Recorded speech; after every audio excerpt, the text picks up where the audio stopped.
Hi everyone! People are always complaining about Planned Parenthood, especially Republicans. But Planned Parenthood services are essential to women and families across the United States, so there must be some sort of compromise. Planned Parenthood run by Republicans. Skeptical? Of course you are. Here's what a visit would look like. You walk into the clinic and you're instantly given a number instead of a name. You take a photo with your number and you wear it for the rest of the visit, just like prison. At reception, instead of a bowl full of condoms, you have a bowl full of stopwatches to help you with the rhythm method. So you walk in to see the doctor, and the first thing your doctor asks about is your husband. If you don't have a husband, they do flog you, but it's only for a few minutes, depending on how many men you've slept with. They sort of calculate that later after the fact. And if you're below the Mason-Dixon line, they can flog you and stone you, but it's only for half the amount of time.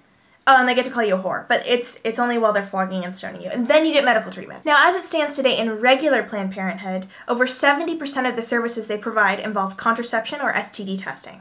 I think that would be the same in Republican Planned Parenthood, but maybe they take care of those things a little bit differently. For example, if you were going to go into Republican Planned Parenthood and ask for oral contraceptives, here's what you would get.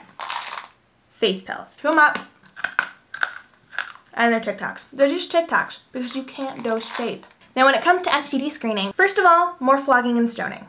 Inevitable. Standard procedure would involve your care provider taking your blood pressure and then going away to pray on it for a little bit. 10% of Planned Parenthood's current services involve screening for various types of cancers. And again, that's something that Republican Planned Parenthood could take care of. For example, a breast exam. At Republican Planned Parenthood, your care provider would take 2 office supplies off of their desk and form a cross shape. So they take the cross and they just... Feels okay to me.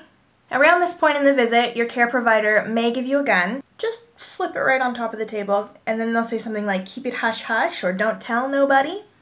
Take the gun. It's yours now. America!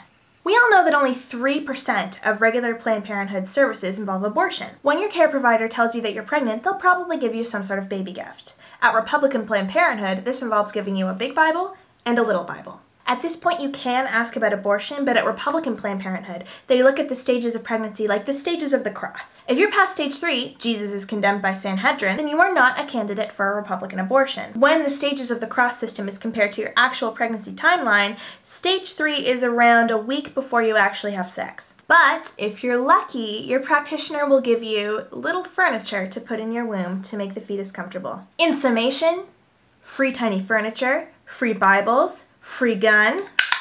I mean, I don't see any disadvantage to Republican Planned Parenthood. And hey, if you don't like Republican Planned Parenthood, you can always seek alternative care in back alleys by people who want to take advantage of you when you're in a dire situation. And isn't that the most American thing of all? What do you guys think? Let me know in the comments. If you like this video, click subscribe because I release a new video every week. And if you're feeling particularly social, you can find me on Twitter and on my website. See you next week.